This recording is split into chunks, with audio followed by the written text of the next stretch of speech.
More government intervention in the housing market. This time the BC government is overhauling the way local governments approach municipal zoning. While the headlines have primarily been about the crackdown on short-term rentals, the announcement made on November 1st aimed at making it easier to deliver the missing middle of housing units, such as townhouses, triplexes, and laneway homes, is significant. So what are the changes?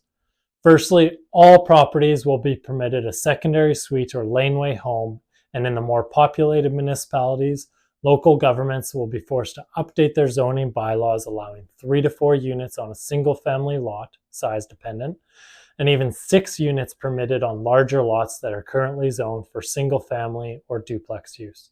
Not only will municipal governments be required to change the zoning bylaws to reflect this, but they will need to regularly update their community plans so that they keep pace with the housing demands. The goal of the legislation is to also eliminate one-off public hearings for housing rezoning requests, assuming they align with the official community plans. The government is obviously trying to make it as easy as possible to create more housing units, and doing so by increasing density. While increasing the supply of housing will lighten the insane demand on markets in BC's major cities like Vancouver and Victoria, there will also be some consequences of the changes that we will need to be mindful of.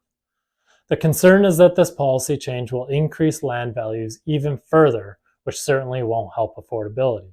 Typically, when land is rezoned to a higher density, we see the value of that parcel increase as it now has latent or potential value attached to it. This is referred to as land lift. So what happens when all properties in the province receive this at the same time? Firstly, this will take the land lift potential away from developers, who typically like to take the property through the rezoning phase so that they are the ones capturing the land lift profits.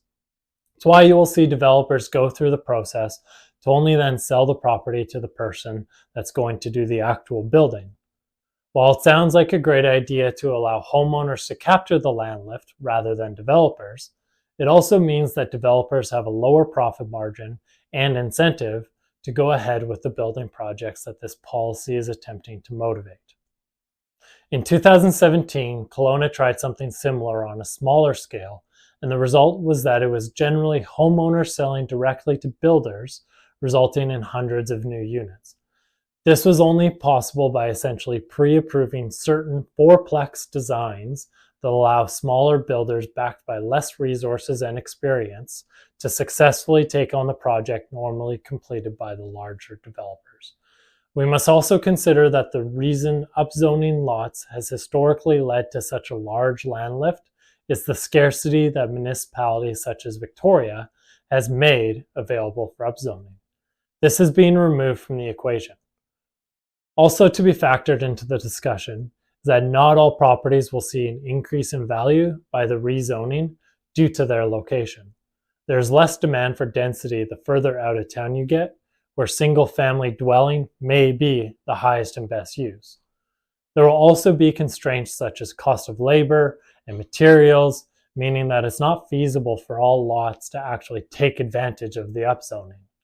While the province-wide upzoning won't have the same effect per individual lot that upzoning a handful would, we will still expect some increase in land value, making now a good time to buy before we really see the impact of these changes.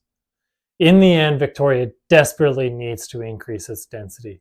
We are in a unique position, blocked off by ocean on most sides, and an infamous mountainous highway at the north end that only allows for spread out growth so far, especially considering we all love our nature and want to keep as much of it as possible. This leaves us with building in a more dense way, higher with more condos, or by increasing the dwellings per single family lot. Let's just hope the infrastructure won't lag 20 years behind.